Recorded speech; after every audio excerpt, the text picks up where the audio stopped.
ప్రభువైన యేసుక్రీస్తు నామమునకే మహిమ కలుగునుగాక. సంఖ్యాకాండం 35 మొదటి 8 వచనాలలో మనం ఏం నేర్చుకున్నాం? మోయాబు మైదానంలో ఉన్నప్పుడు మోషే ద్వారా మరి దేవుడు ఇజ్రాయేలు ప్రజలందరూ కూడా లేవీల కొరకు స్వాస్థ్యాన్ని ఎలా ఇవ్వాలో అక్కడ మనము నేర్చుకున్నాం. అవునా? లేవీలకి స్వాస్థ్యాన్ని ఇవ్వాలి. ఎందుకంటే లేవీలకి ఆ యొక్క కనానులో స్వాస్థ్యాన్ని ఇవ్వలేదు. లేవీలకి స్వాస్థ్యము దేవుడే వారికి స్వాస్థ్యముగా ఉన్నాడు. ఆ ప్రజల కొరకు, ఇజ్రాయేలు ప్రజల కొరకు మరి వాళ్ళు పాప పరిహారార్థ బలులు, ఆ ప్రాయచిత్త బలులు అర్పించేవారిగా ఉన్నారు. వీరి పక్షముగా దేవుని కొరకు వాళ్ళు విజ్ఞాపనం చేసేవారిగా ఉన్నారు. కాబట్టి మరి వారికి ఎటువంటి భూస్వాస్థ్యము ఇవ్వలేదు, దేవుడే వారికి స్వాస్థ్యముగా ఉన్నాడు. కాబట్టి మరి వారు ఆ యొక్క కనాను దేశంలోనికి వెళ్ళిన తర్వాత ఖచ్చితంగా ఇజ్రాయేలు ప్రజలందరూ కూడా మరి లేవీలకి ఏం చేయాలి? పురాలను ఇవ్వాలి, పట్టణాలను ఇవ్వాలి. అవునండి. ఎంత ఉండాలి దాని చుట్టుకొలత? అక్కడ చెప్పబడినట్టుగా ఆ యొక్క పట్టణం గోడ మొదలుకొని ఆ చుట్టూ మొత్తం కూడా 1000 మూరల చుట్టుకొలత ఉండాలి. ఎంత చుట్టుకొలత ఉండాలి? 1000 మూరల చుట్టుకొలతతో ఒక పట్టణాన్ని వారికి ఇవ్వాలి. ఆ పట్టణం యొక్క గోడ మొదలుకొని చుట్టూ తూర్పు దిక్కున 2000 మూరలు, పడమట దిక్కున 2000 మూరలు, ఉత్తరము 2000 మూరలు, దక్షిణము 2000 మూరలు, చుట్టూ కూడా 2000 మూరల పరిధిని కొలిచి ఆ పరిధిలో ఉన్న పల్లెటూర్లన్నీ కూడా, గ్రామాలన్నీ కూడా లేవీల కొరకు ఇచ్చేయాలి. అవునా? ఒక పట్టణము, ఆ పట్టణము పక్కన ఉన్న పొలమే కానీ గ్రామాలే కానీ ఏవైనా కూడా మరి అందులో ఉన్న సమస్తముని కూడా లేవీల కొరకు అలా వాళ్ళు కొలిచి ఇవ్వాలని మరి దేవుడు వారికి చెప్పారు. ఎన్ని పురాలు ఇవ్వాలని చెప్తున్నారు ఇక్కడ? 42 పురాలను ఇవ్వాలి. ఎన్ని పట్టణాలు చెప్పండి? పల్లెలు కాదు, ఈ పట్టణాలు దానికి చుట్టూ ఉన్న పల్లెలు. పట్టణాలు ఎన్ని ఇవ్వాలి? 42 పల్లెలు ఇవ్వాలి, ప్లస్ 6 ఆశ్రయపురాలను ఇవ్వాలి. ఎన్ని ఇవ్వాలి? 6. అంటే మొత్తం 48 పట్టణాలను వీరు ఇజ్రాయేలీలు, ఈ 12 గోత్రముల వారు లేవీల కొరకు వారికి ఇచ్చిన భూభాగంలో నుంచి ప్రత్యేకించి వాళ్ళు ప్రత్యేకంగా వాళ్ళ కొరకు ఉంచాలి. ఇంకా ఇది వీరిది కాదు. ఎందుకంటే వీరికి దేవుడు ఆ యొక్క దేశమును ఉచితముగా ఇచ్చాడు. కాబట్టి మరి లేవీల కొరకు కూడా మరి వారు ఉచితముగా ఆ స్వాస్థ్యాన్ని వారి కొరకు ఇవ్వాలి. అంతేకాకుండా ఈ లేవీలకు ఇచ్చిన స్వాస్థ్యములలోనే 6 ఆశ్రయపురాలు ఉండాలి. ఎన్ని ఆశ్రయపురాలు ఉండాలి? 6 ఆశ్రయపురాలు ఖచ్చితంగా ఉండాలి. అంటే మొత్తం 48 పురాలు, 42 పురాలలో లేవీలు ఉంటారు.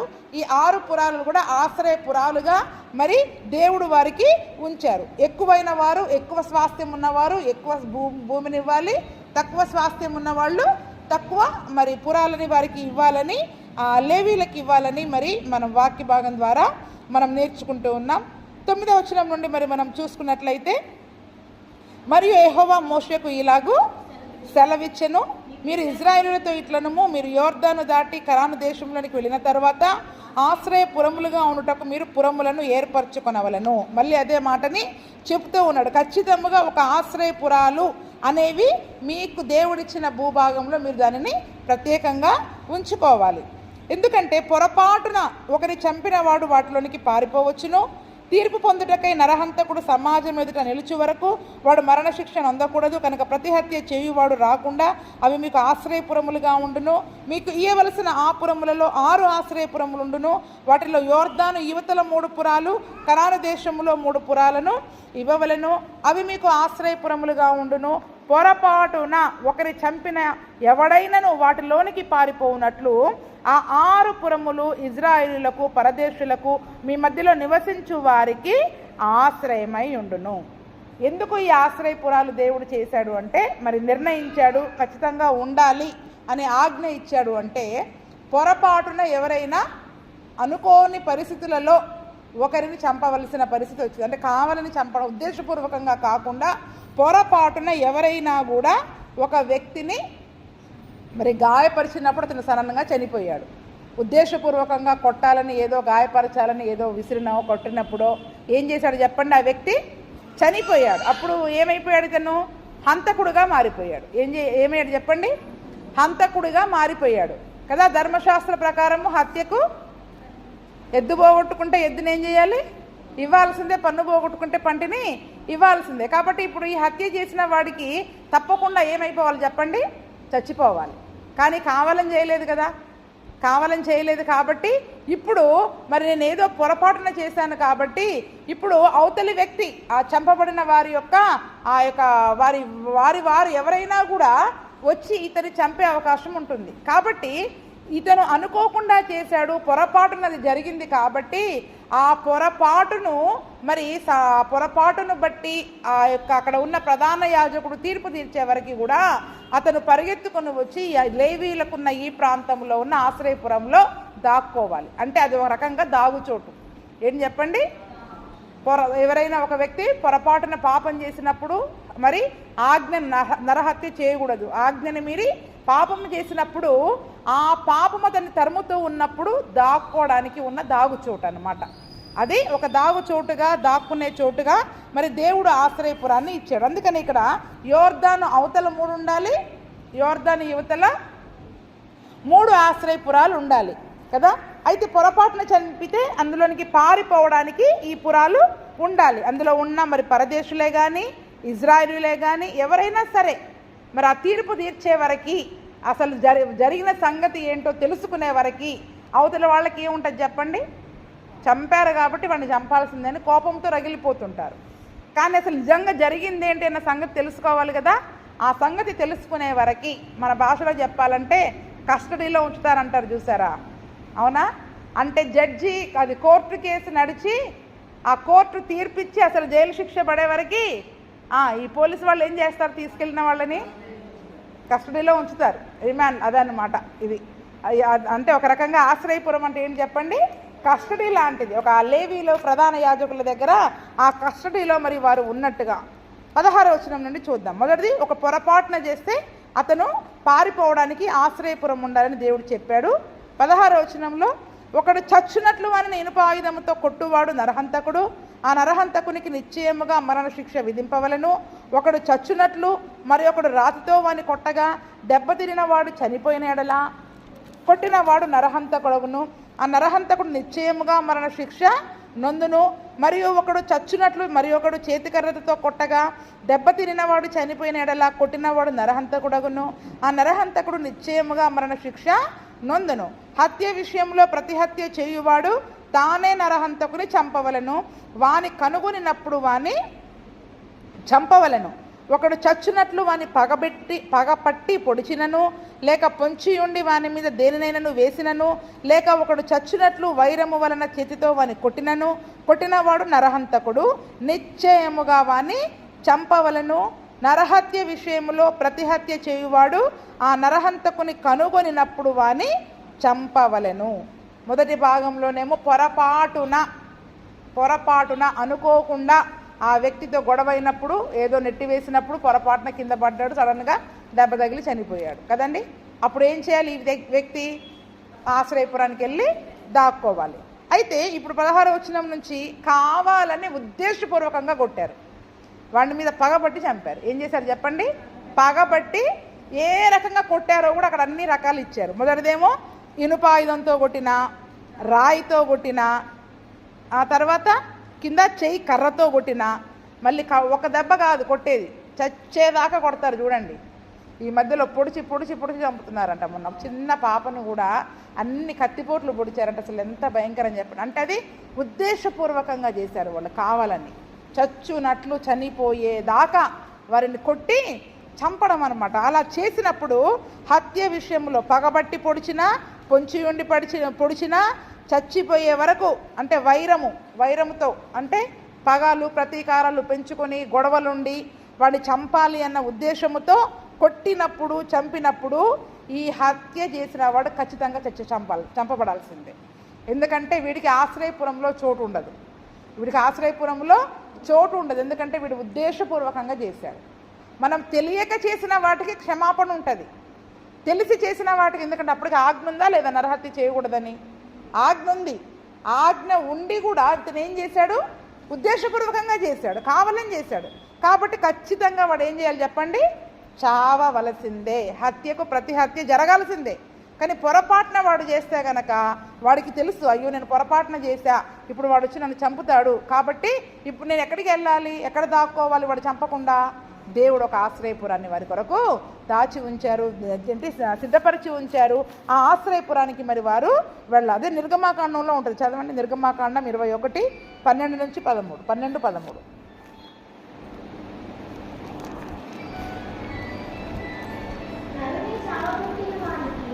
నరుని చావగొట్టిన వానికి నిశ్చయముగా మరణశిక్ష విధింపవలెను. అయితే వాడు చంపవలెనని పొంచి ఉండకయే దైవికముగా వాని చేత హత్య జరిగిన ఎడల వాడు పారిపోగల ఒక స్థలమును నేను మీకు నిర్ణయిస్తాను. నిర్గమాకాండంలో దేవుడు సీనాయి కొండ మీద వాళ్ళకి చెప్పాడు, కావాలని చంపినట్లయితే ఏం చేయాలి చెప్పండి? వాడు ఖచ్చితంగా చావవలసిందే. కానీ పొరపాటున అనుకోకుండా జరిగిన దానికి నేను ఒక స్థలాన్ని మీకు ఏర్పరుస్తాను అని సీనాయి కొండ దగ్గర దేవుడు వాగ్దానం చేశాడు. ఆ వాగ్దానం ప్రకారం ఇక్కడ ఏం చేస్తున్నాడు చెప్పండి? ఒక ఆశ్రయపురాలు, అంటే ఆయన చెప్పిన ప్రతి మాటను కూడా వాళ్ళు వాగ్దానపురమునకు వెళ్ళిన తర్వాత ఆ రీతిగా ఉన్నట్లు దేవుడు ఏం చేశాడు? ఒక చక్కగా మరి ఆ యొక్క పద్ధతిని దేవుడు వారి చేత చేయిస్తూ ఉన్నాడు అనమాట. అందుకనే హత్య విషయంలో నరహత్య, ప్రతి హత్య చేసిన వాడు ఖచ్చితంగా వాడు దొరికినప్పుడు చంపవలసిందే. హత్యకు ప్రతి హత్య, అదే పాత నిబంధన ప్రకారం. అంతేకాకుండా సామెతలు 28:17 కూడా చదవండి. సామెతలు 28:17. అంటే ఎందుకు చంపాలి అనే దానికి అక్కడ కొన్ని ఉన్నాయి. ప్రాణము తీసి దోషము కట్టుకొనిన వాడు గోతికి పరిగెత్తుచున్నాడు. ఏంటంట? ప్రాణము తీసి దోషం, అంటే వాడు ఒకరి ప్రాణము తీశాడు, కావాలని ప్రాణం తీశాడంటే వాడు ఎక్కడికి పరిగెడుతున్నాడు? గోతికి. అంటే చంపిన వాడు ఖచ్చితంగా చావాల్సిందే. వీడు కూడా గోతికి వెళ్తున్నాడంటే వీడిని కూడా మళ్ళీ ఏం చేస్తారు? ఈరోజు వీడు వాడిని చంపితే అతన్ని అయింది, తర్వాత ఇతను కూడా చంపబడాల్సిందే, ఇతను కూడా గోతికి వెళ్ళవలసిందే. తర్వాత ఇప్పుడు మనకి ఎవరినైనా చంపారనుకోండి, మనకి ఏం బాధ అవుతుంది? అది మనోళ్ళు అనేసరికి, అవునా? పోలీసులకు మాత్రం అప్పగించాం మనం, అంటే మనోళ్ళు అనేసరికి పోలీసులకు అప్పగించాం, ఎలాగైనా వారిని మనం కాపాడాలనుకుంటాం. కానీ వాక్య విషయంలో చంపబడిన వాడు, అది పాత నిబంధన ధర్మశాస్త్ర ప్రకారం. కానీ ఇప్పుడు కొత్త నిబంధనలో మరి దేవుడు మనందరి, ఆయన కృప మనల్ని ఆవరించి ఉంది కాబట్టి హత్యకి ప్రతి హత్య అనేది లేదు. మరి క్షమించడమే దేవుడు చెప్పాడు. ఎందుకంటే యేసు ప్రభువు వారిని సిలువ వేస్తున్న వారిని కూడా ఏం చేశాడు చెప్పండి? వీరేం చేస్తున్నారో వారికి తెలియకనే చేశారు. ఆయన మెస్సియా అని వారు గ్రహించలేకపోయారు. వారు ఎదురు చూస్తున్న రాబోయే యేసు ప్రభు ఆయనే అని వారు గ్రహించకుండా చేశారు కాబట్టి, వారు తెలియక చేశారు కాబట్టి వారిని కూడా దేవుడు క్షమించాడు. ఇప్పుడు యేసు ప్రభువు యొక్క వాక్యం మనకు తెలిసి కూడా కావాలని మనం చేసినట్లయితే ఇంకా మనకి అప్పటి వరకు దేవుని కృపలో నిలిచి ఉంటాం. కానీ తీర్పు ద్వారా ఖచ్చితంగా తీర్పులో మనము నిలబడవలసి ఉంటుంది. మనము చేసిన ఆ దోషమునకి ప్రతిఫలము మనం పొందవలసి ఉంటుంది. కాబట్టి అప్పటి వరకు మనం ఎదురు చూడకుండా ముందుగానే ఎక్కడికి పారిపోవాలి చెప్పండి? ఆశ్రయపురానికి మరి మనము పారిపోదగిన ఒక స్థలము, ఒక దాగు చోటును దేవుడు మనందరి కొరకు కూడా అక్కడ నిర్ణయించినట్టుగా మనం చూస్తూ ఉన్నాం. ఎక్కడి వరకు చదువుకున్నాం? 21వ వచనం వరకు చదువుకున్నాం. 22 నుండి, అయితే పగబట్టక హఠాత్తుగా వానిని పొడిచినను, పొంచి ఉండక వాని మీద ఏ ఆయుధమైనను వేసినను, వాని చూడక ఒకడు చచ్చునట్లు వాని మీద రాయి పడవేసినను, దెబ్బ తినినవాడు చనిపోయిన ఎడల కొట్టినవాడు వాని మీద పగబట్టలేదు, వానికి హాని చేయకోరలేదు. కాబట్టి సమాజము ఈ విధులను బట్టి కొట్టిన వానికి హత్య విషయంలో ప్రతి హత్య చేయువానికి తీర్పు తీర్చవలెను. అట్లు సమాజము నరహత్య విషయంలో ప్రతి హత్య చేయువాని చేతిలో నుండి ఆ నరహంతకుని విడిపించాలి. అప్పుడు సమాజము వాడు పారిపోయిన ఆశ్రయపురమునకు వాని మరలా పంపవలను. వాడు పరిశుద్ధ తైలముతో అభిషేకింపబడిన ప్రధాన యాజకుడు మృతి నందు వరకు అక్కడనే నివసింపవలను. ఇప్పుడు ఏం చేయాలి? పగబట్టలేదు కానీ కత్తి పట్టుకుని వెళ్తా ఉన్నాడు, ఎదురోడు పరిగెత్తుకుంటూ వచ్చేసాడు సడన్గా. ఈ కత్తెలు ఎక్కడ గుచ్చుకుంది? అవునా? అందుకే వంటగదిలో నుంచి బయటికి వెళ్ళేటప్పుడు కూరగాయలు కోసుకుంటే ఇలా పట్టుకొని వెళ్ళకండి, ఎలా పట్టుకుని వెళ్ళాలి. కొన్నిసార్లు సడన్గా గంటెలు కత్తులు చేతిలో పట్టుకుని ఎవరైనా కేకలేగానే ఆ కత్తులు పట్టుకుని ఉరుకుతూ ఉంటాం, చాకు పట్టుకుని అలాగే ఇలా పట్టుకొని పరిగెడతా ఉంటాం. మళ్ళీ వాడు పరిగెత్తుకుంటూ అవతల నుంచి ఎవరో ఒకరు వస్తారు, సడన్గా అది ఏమవుతుంది చెప్పండి, గుచ్చుకుంటుంది. అంటే చూడండి, అంటే అలా జరుగుతాయి అని కూడా వాక్యంలో ఉంది. మన పొరపాటు లేదు కానీ అందుకే కొంచెం జ్ఞానం ఉపయోగించి కత్తిని అక్కడ వదిలేసిపోవడము, లేకపోతే కిందికి పట్టుకొని పోవడము చేసామనుకోండి, ఆ సమస్య నుండి మనం తప్పించుకుంటాం. అందుకనే పగబట్టలేదు కానీ వాడిని పొడిచాడు, పొంచి ఉండలేదు కానీ సడన్గా ఏదో ఒక ఆయుధం వాడి మీద పడిపోయింది, ఏదో ఒక ఆయుధం వాడి మీద పడింది, చూడలేదు. కానీ ఏదో రాయో వీడి చేతిలో ఉన్న ఏదో ఆయుధం అవతలకి ఇసిరేసినప్పుడు సడన్గా అక్కడ ఒక వ్యక్తి ఉన్నాడు, అది వాడికి తగిలి సడన్గా అనుకోని స్థితిలో దెబ్బ తగిలింది. ఆ దెబ్బ తగిలిన వాడు చనిపోయినప్పుడు అవి కొట్టిన వాడు వాని మీద పగపట్టలేదు, వాడికి హాని చేయాలనుకోలేదు, అది పొరపాటున జరిగింది. అక్కడ ఎవరు లేరనుకుని ఏదో వేసాడు, ఎవరు లేరనుకుని పరిగెత్తాడు, ఆ రాయి ఇసురు కొట్టాడు. సడన్గా కొన్నిసార్లు రాళ్ళు ఇసురు కొడతా ఉంటాం, అది పోయి ఎవరికో తగులుతూ ఉంటుంది, బాల్ ఇసురు కొడతా ఉంటారు, క్రికెట్ ఆడుతూ ఉంటారు, వెళ్ళి తగలరాని చోట తగిలి చాలామంది దెబ్బలు తగిలి ప్రాణాలు కోల్పోయిన వారు కూడా ఉన్నారు. అది ఉద్దేశపూర్వకంగా చేసినవి కాదు. కాబట్టి ఇలా హాని కావాలని పగపట్టలేదు, హాని చేయగోరలేదు. కాబట్టి సమాజం అంతా ఏం చేయాలి, ఇతన్ని తీర్పు తీర్చే వరకు. ఇప్పుడు అవతల వాళ్ళు పగతో ఉంటారు కదా, ప్రతిహత్య చేయాలని. అవతల ఇంటి వారు ఎవరైతే చనిపోయారో ఆ ఇంటి వారు ఎలాగైనా వీరిని కూడా చంపాలని పగతో రగిలిపోతూ ఉంటారు. కాబట్టి ఇతన్ని ఏం చేయాలి, ఆశ్రయపురములో తీర్పు తీర్చే వరకు ఇతన్ని ఆశ్రయపురములో ఉంచాలి. ఎప్పటి వరకు ఉండాలంట, వారి చేతిలో నుంచి కాపాడడం వరకు. ఈ సమాజము వాడు పారిపోయిన ఆశ్రయపురానికి వారిని పంపాలి. పరిశుద్ధ తైలముతో అభిషేకించబడిన ప్రధాన యాజకుడు చనిపోయే వరకు. ఏం చెప్పండి, ఒకవేళ ప్రధాన యాజకుడు ఇతను కావాలని చేయలేదన్నా అవతలి వాళ్ళు లేదు ఇతను చంపారు కాబట్టి మేము చంపాల్సిందే అని పగబట్టుకుని తిరుగుతున్నాడు, అప్పుడు ఏం చేయాలి చెప్పండి, బాబు నువ్వు బయటికి వెళ్తే కనుక వాళ్ళు నిన్ను చంపేస్తారు, కాబట్టి నువ్వు ఈ ఆశ్రయపురంలో ఉండడమే మంచిది. ఆశ్రయపురము ఎవరి ఆధీనంలో ఉంది, లేవీల ఆధీనంలో ఉంది. అక్కడ ప్రధాన యాజకుడు ఉన్నాడు కాబట్టి ప్రధాన యాజకుని మాటకి వాళ్ళు విలువ గౌరవం ఇస్తారు. ప్రధాన యాజకుని ఆధీనంలో ఉన్న అక్కడికి వచ్చి అక్కడ హత్య చేయడానికి లేదు. కాబట్టి ఎవరైతే ఈ ఆశ్రయపురంలో ఉంటారో, ప్రధాన యాజకుడికి ఇవ్వబడిన లేవీల పురాలలో ఎవరైతే ఉంటారో వాడు ఇవి దాటుకొని యువతలకి రాలేడు. అది ఒక సరిహద్దు వాడికి. ఏం చెప్పండి, ఈ ఆశ్రయపురము అనేది ఒక సరిహద్దు. ఆశ్రయపురము అంటే ఒక చిన్న ఊరు, ఒక పట్టణము, ఒక చిన్న గ్రామం లాగా. అది ఒక సరిహద్దు లాగా వారికి ఉంటుంది. అది దాటి వాడు అవతలికి పోతే ప్రధాన యాజకునికి సంబంధం లేదు. కానీ వాడు నువ్వు బయటికి వెళ్తే కనుక వాళ్ళు నిన్ను చంపేస్తారు బాబు, నువ్వు ఇక్కడ ఉండు అని ఆశ్రయపురంలో ఉండడానికి ప్రధాన యాజకుడు అతనికి తీర్పు తీర్చాలి. ఆ తీర్పు మరి అయిపోయే వరకు అక్కడ ఉండాలి. 26వ వచనంలో, అయితే ఆ నరహంతకుడు ఎప్పుడైనాను తాను పారిపోయి చొచ్చిన ఆశ్రయపురం యొక్క సరిహద్దును దాటి వెళ్ళినప్పుడు నరహత్య విషయంలో ప్రతిహత్య చేయువాడు ఆశ్రయపురం యొక్క సరిహద్దు వెలుపల వాని కనుగొనిన ఎడల ఆ ప్రతిహంతకుడు ఆ నరహంతకుని చంపినను వాని మీద ప్రాణము తీసిన దోషము ఉండదు. ఏలైనగా ప్రధాన యాజకుడు మృతినందు వరకు అతడు ఆశ్రయపురములోనే ఉండాలి. ప్రధాన యాజకుడు మృతి నొందిన తరువాత ఆ నరహంతకుడు స్వాస్థ్యమున్న దేశానికి వెళ్ళొచ్చు. ఇప్పుడు ఆశ్రయపురంలో ఉండమని ప్రధాన యాజకుడు చెప్పి వెళితే మనకు కాళ్ళాగవు కదా, అవునా?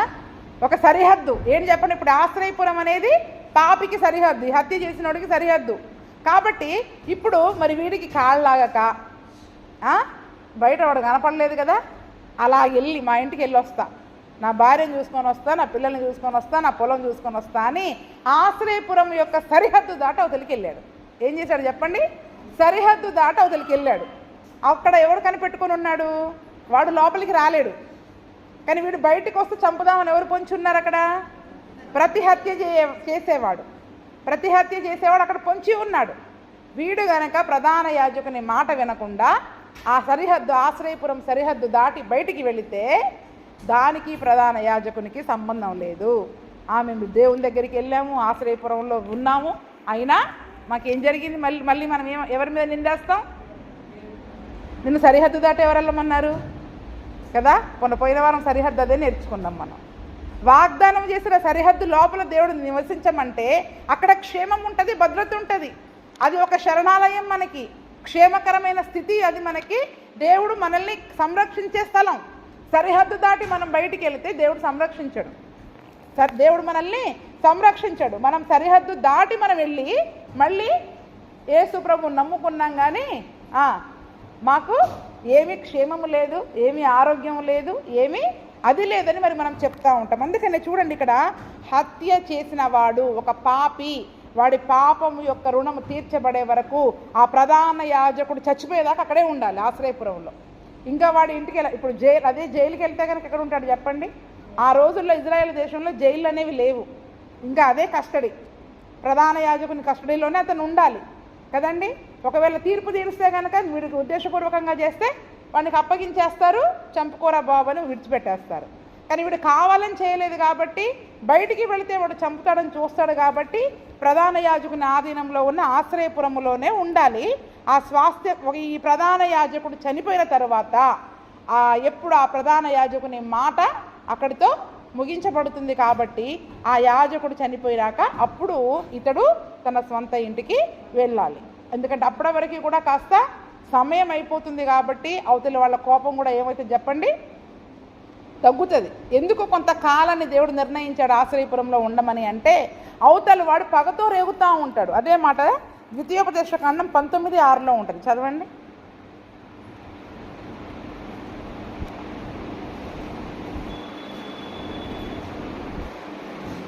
పక్కనే ఉంటుంది 19:6 చదవమ్మా.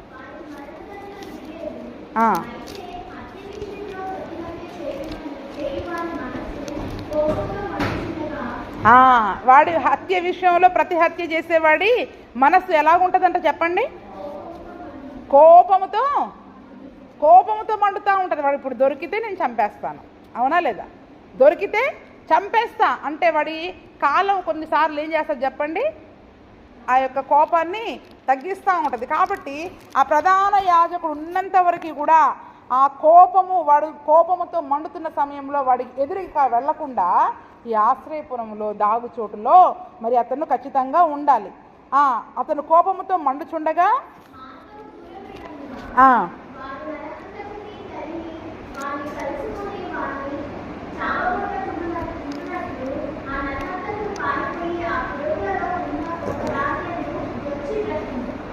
ఎందుకంటే వాడు దూరంగా వెళ్ళాలి.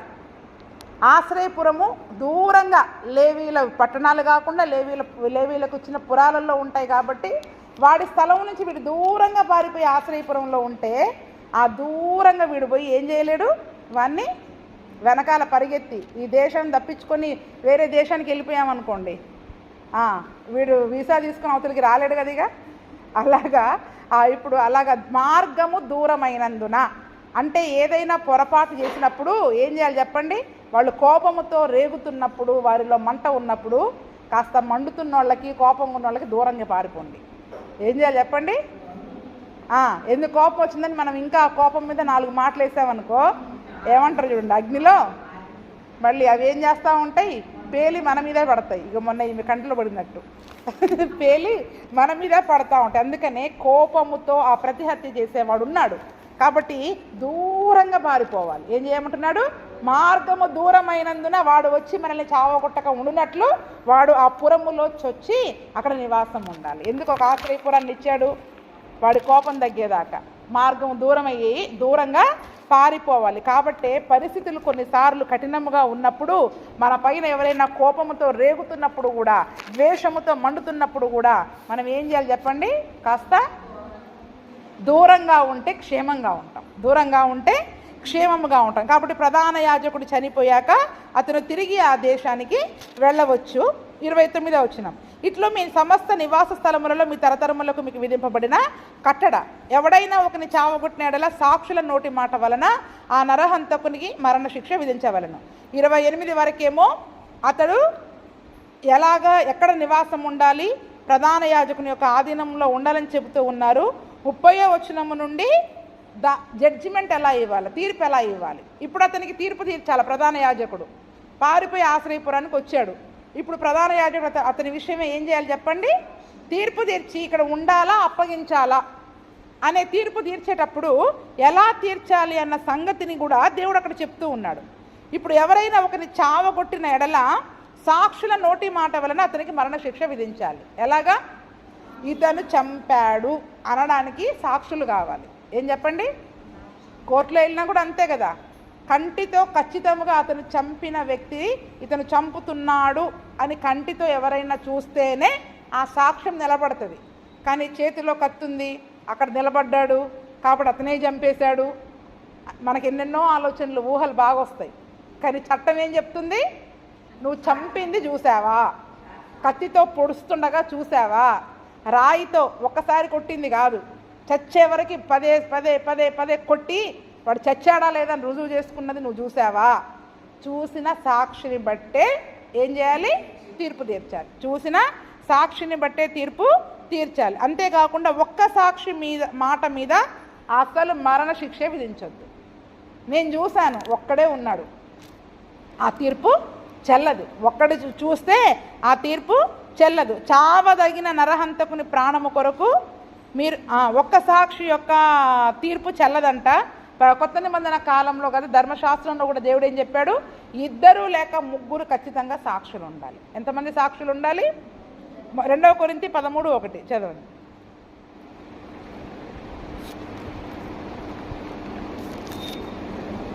2 కొరింథీ 13:1 త్వరగా చదివితే మనం ముందుకెళ్ళిపోవచ్చు.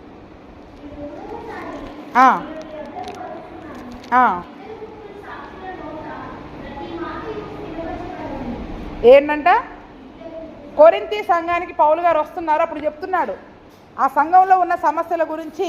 అతనికి ఎవరైనా చెప్పినా అతను ఏమంటున్నాడు సేవకునిగా? 2 లేక 3 సాక్షులు ఉండాలి. సాక్ష్యం ఉంటేనే అసలు అది జరిగిందనడానికి రుజువు. ఏం చెప్పండి? ఆ సంగతి జరిగిందనడానికి రుజువు. 2, 3 సాక్షులు లేకపోతే ఒక వ్యక్తి చెప్పినా ఆ మాట చెల్లదు, దాన్ని బట్టి తీర్పు తీర్చడానికి వీలు లేదు. చాలా సంగతులలో ఉన్న 7:51 కూడా ఉంటుంది. యోహాను 7:51 కూడా చదువు. యోహాను సువార్త 7:51. మత్తయి 18:16 కూడా ఉంటుంది. 7:51 చదవండి, ఒక్కటి చాలు.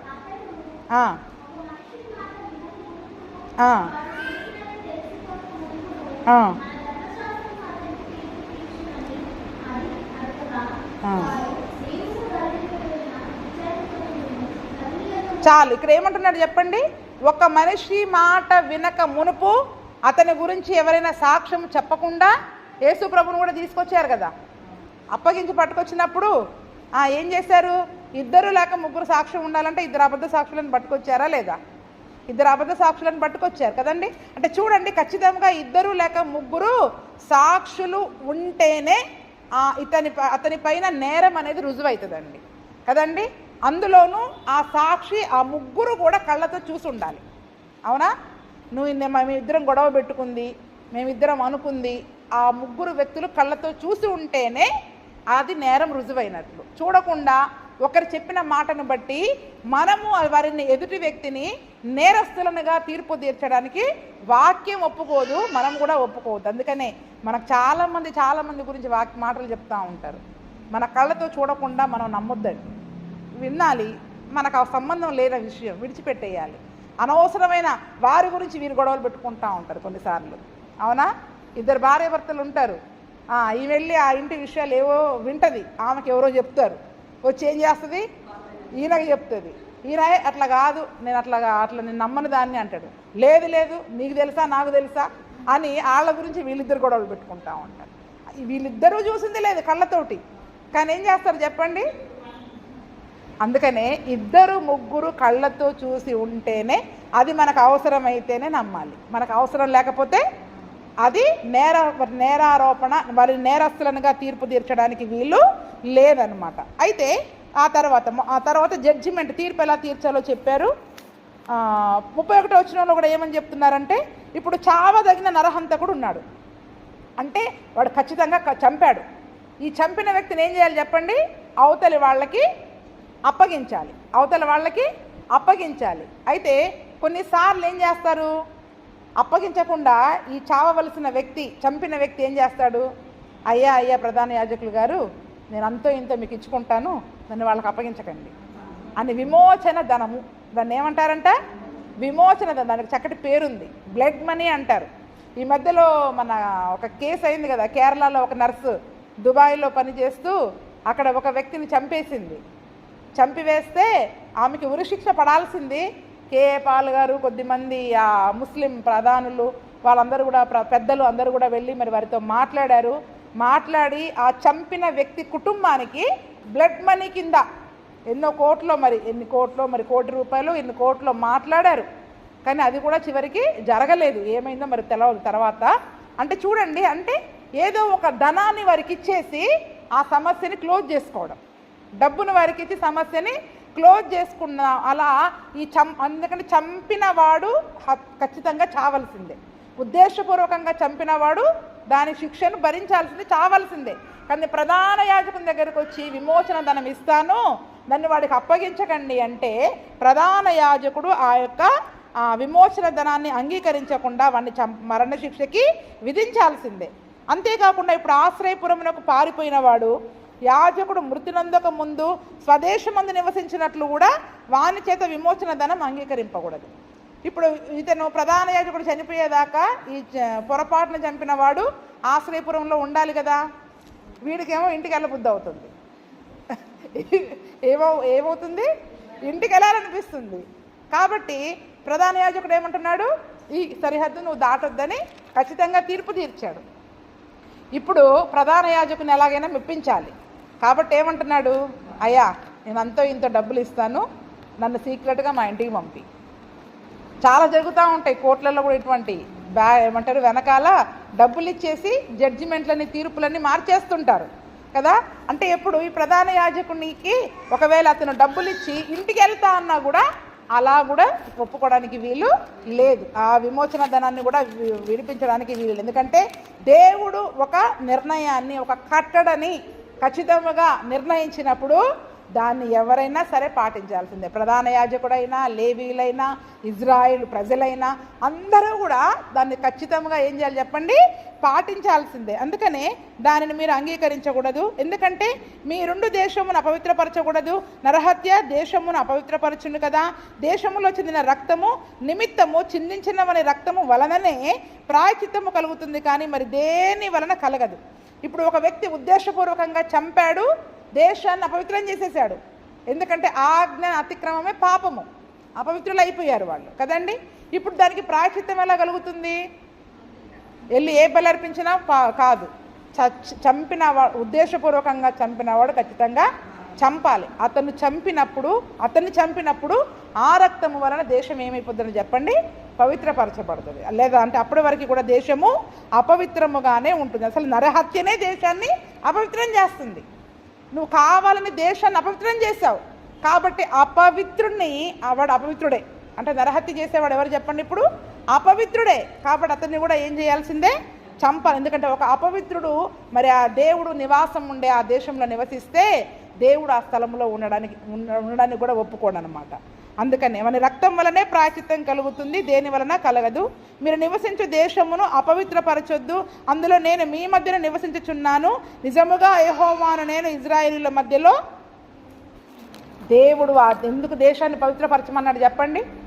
అక్కడికి వెళ్ళి మీరు అక్కడ ఉన్న విగ్రహాలని, ప్రతిమలని పాడు చేసి శుద్ధి చేయమన్నాడు, పవిత్రం చేయమన్నాడు.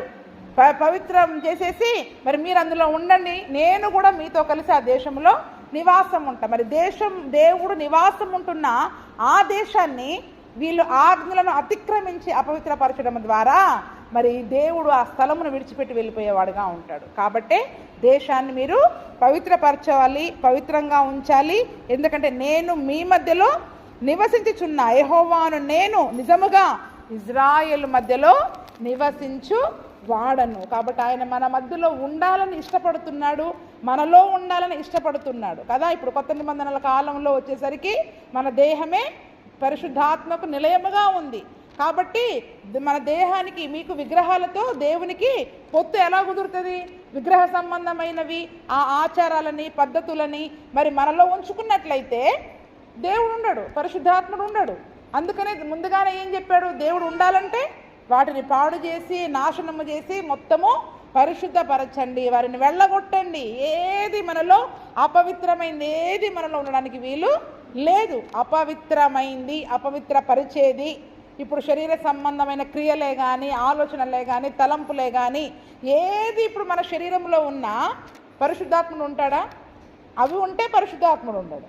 పరిశుద్ధాత్ముడు ఉంటే అవి ఉండకూడదు, అవి ఉండడానికి వీలు లేదు. అందుకనే నేను మీ మధ్యలో మీలో నివసిస్తున్నాను. కొత్త నిబంధన కాలంలో ఇప్పుడు ఆయన ఎక్కడ ఉంటున్నాడు?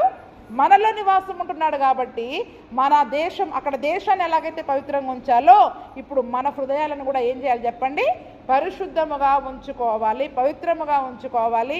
అందుకనే శరీర సంబంధమైన వాటిపైన, లోక సంబంధమైన వాటిపైన జయము కలిగి వాటిని తరిమి కొడుతూ అవి మన దరికి రానివ్వకుండా ఎప్పటికప్పుడు మనం ఏం చేయాలి చెప్పండి? శుద్ధి చేసుకుంటూ పరిశుద్ధపరుచుకుంటూ ఉండాలి. అంటే 35వ అధ్యాయం అంతా కూడా ఆశ్రయపురములలో మీరు తీర్పు తీర్చవలసిన జడ్జిమెంట్ గురించి, ఎందుకని అవి నియమించారనేది ఉంది. ఆ ఆశ్రయపురాల యొక్క పేర్లు అవన్నీ కూడా యెహోషువ గ్రంథంలో ఉంటాయి. మళ్ళీ మనం ముందుకెళ్ళేటప్పుడు అక్కడ మళ్ళీ మనము ధ్యానం చేసుకుంటాం. కాబట్టి ఇప్పుడు మరి కొత్త నిబంధన కాలంలో ఉన్న మనకు దేవుడే ఆశ్రయ దుర్గమై ఉన్నాడు. దావీదు అంటాడు ఏమని?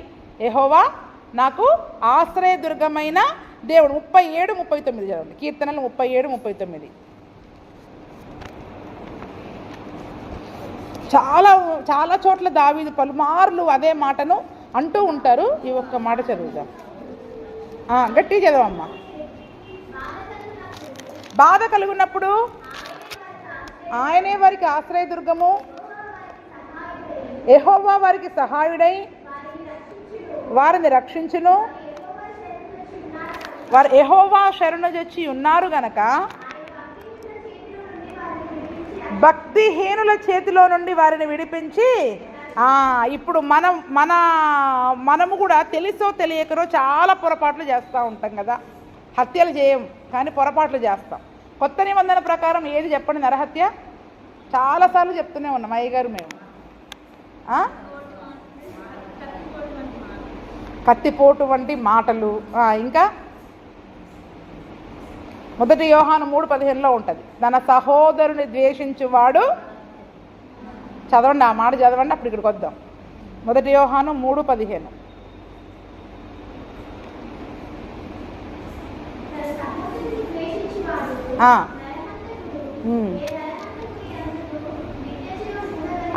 ఇప్పుడు నరహంతకుడు ఎవరు చెప్పండి? కొత్త నిబంధన ప్రకారం నేను ఎవరిని రాయిచ్చి కొట్టలేదండి, ఎవరిని కత్తితో పొడవలేదండి, ఎవరిని ఆయుధంతో చంపలేదండి, నరహత్య చేయలేదండి అని మనం అంటాం. కానీ తన సహోదరుని ద్వేషించువాడు. అందుకే మీకు కూడా చెప్పా, హృదయంలో ద్వేషము అనేది ఎక్కడ ఉన్నా మనం ఎవరని చెప్పండి? ఎట్లా చూస్తాం ద్వేషించే వాళ్ళని? చూపుల్లోనే తేడా వస్తుంది. ఒకరిని ప్రేమగా చూస్తాం, వాళ్ళని మాత్రం ద్వేషపు చూపు, అహంకారపు చూపు, ద్వేషపు చూపు. అంటే ఆ చూపులతోటే ఒక వ్యక్తిని మనం ఏం చేస్తున్నాం చెప్పండి? ఎందుకు నేనంటే ఇంత ద్వేషం వీళ్ళకి? వాడు హృదయంలో నొచ్చుకుంటాడా లేదా? ఆ చూపు వాడిని ఏం చేస్తుంది చెప్పండి? గాయపరుస్తుంది, బాధ పెడుతుంది, చంపేస్తుంది. అందుకని అందరినీ ప్రేమతో చూడండి. వాడు ఏమైనా చేస్తే దేవుడు తీర్పు తీర్చుకుంటాడు. అయితే మనం పారిపోవాలి ఆశ్రయపురానికి. ఏం చెప్పండి? ఆ తీర్పు దినం దాకా ఆగాలి. ఎప్పుడు ఆగాలి చెప్పండి? ఇప్పుడు మనకు తీర్పు ఎప్పుడు? ధవళ సింహాసనం తీర్పు వేయాలి పాలన తర్వాత ఉంటుంది. ఆ తీర్పులోనికి మరి మనం వెళ్ళేవారిగా ఉంటాం ఇవన్నీ చేసినట్లయితే. అసలు అవేవి లేవనుకోండి, పరిశుద్ధపరుచుకున్నాం అనుకోండి, ఏ సమస్య ఉండదు. వానిలో నిత్య జీవమే లేదంట. నరహంతకులు పరలోక రాజ్యానికి వెళ్ళలేరు. చాలా చోట్ల రాయబడి ఉంది, నరహంతకులు వ్యభిచారులు పరలోక రాజ్యంలో ప్రవేశించరు. నేనే హత్య చేయలేదు, జైలుకు పోలేదు. కానీ హృదయంలో ద్వేషం ఉందా? చచ్చిపోయేదాకా ఒకరిపైన ద్వేషం పెట్టుకున్నావా? నేను వాళ్ళ గడప దొక్కనని ప్రమాణం చేసుకున్నావా? వాళ్ళ ఇంటికి వెళ్ళదని ప్రమాణం చేసుకున్నావా? కడుపులో ఇంత ద్వేషం పెట్టుకుంటే పరలోకానికి ఎట్లా పోతాం మనం? అందుకనే వాడిలో నిత్య జీవము ఉండదు, వాడు నరహంతకుడు. అయితే ఇప్పుడు మళ్ళీ కీర్తనలకు వద్దాం. కీర్తన 37-39లో చూస్తే, యెహోవాయే నీతిమంతులకి రక్షణాధారము, బాధ కలుగున్నప్పుడు ఆయనే వారికి ఆశ్రయదుర్గము, యెహోవా వారికి సహాయుడై వారిని రక్షించును. వారు యెహోవా శరణుజొచ్చి ఉన్నారు, ఆయన భక్తిహీనుల చేతిలో నుండి వారిని విడిపించి. ఎవ్వరు మనల్ని ద్వేషించినా లోకం మనల్ని ద్వేషిస్తుందని చెప్పాడు. యేసు ప్రభు నామము నిమిత్తము లోకం మిమ్మల్ని ద్వేషిస్తుంది. వెళదాం, ఆశ్రయపురం ఉంది మనకి. యెహోవాయే నిత్యాశ్రయ దుర్గమైన దేవుడు, ఆయనే మనకి ఆశ్రయము కదండి. మహోన్నతుని చాటున నివసించువాడే. ఏదైనా భయం అయిందంటే చాలు, కీర్తన 91 10 సార్లు చదువుకుంటాం. మళ్ళీ ఈ మధ్యలో ఎవరు లెక్కలు పడుతున్నారు, 7 సార్లు చదువుకోవాలా, 6 సార్లు చదువుకోవాలా. ఆ లెక్కలు ఏంటో మరి ఎక్కడుందో బైబిల్లో నాకు తెలవదు. కానీ ఒక్కసారి చదువుకున్నా, నువ్వు 10 సార్లు చదువుకున్నా, అసలు నువ్వు ముందు ఆయన రెక్కల నీడలో ఉన్నావా లేదా? సరిహద్దు దాటి బయటికి వెళ్ళి మళ్ళీ ఆ కీర్తన చదువుకుంటే ఆయన ఉపయోగమా? సరిహద్దు దాటి బయటికి వెళ్ళి యాజకుని మాటను కాదని, దేవుని మాటను కాదని, వాక్యం అనే సరిహద్దు, ఆజ్ఞ అనే సరిహద్దును దాటి బయటికి వెళ్ళి నువ్వు 10 సార్లు చదువుకో, 100 సార్లు చదువుకో కీర్తన, ఏం ఉపయోగం చెప్పండి? ఉపయోగము లేదు. ఆయన చాటున ఉన్నంత వరకే, ఆ మహోన్నతిని చాటు, దాగు చోటు, ఆయన ఆశ్రయపురములో, ఆయన రెక్కల నీడలో మనం ఉన్నంత వరకే ఆ దీవెనలు మనకు వర్తిస్తాయండి.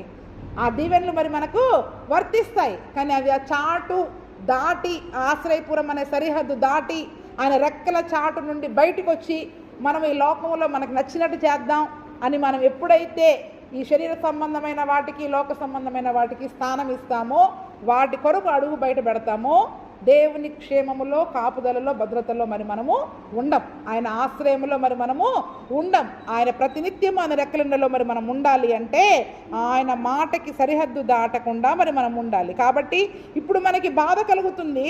ఆ బాధ కలిగినప్పుడు ఎవరు మనకు ఆశ్రయదుర్గం చెప్పండి? మనల్ని పట్టించుకునే వాళ్ళు ఉండకపోవచ్చు, ద్వేషించే వాళ్ళు ఉండొచ్చు, అనేకమైన నలుదిశల శత్రువులు మన కొరకు అసలు మనకు అనుకూలంగా మాట్లాడేవారే లేకపోవచ్చు, చుట్టూ అందరూ మనకు విరోధంగా లేచి ఉండవచ్చు.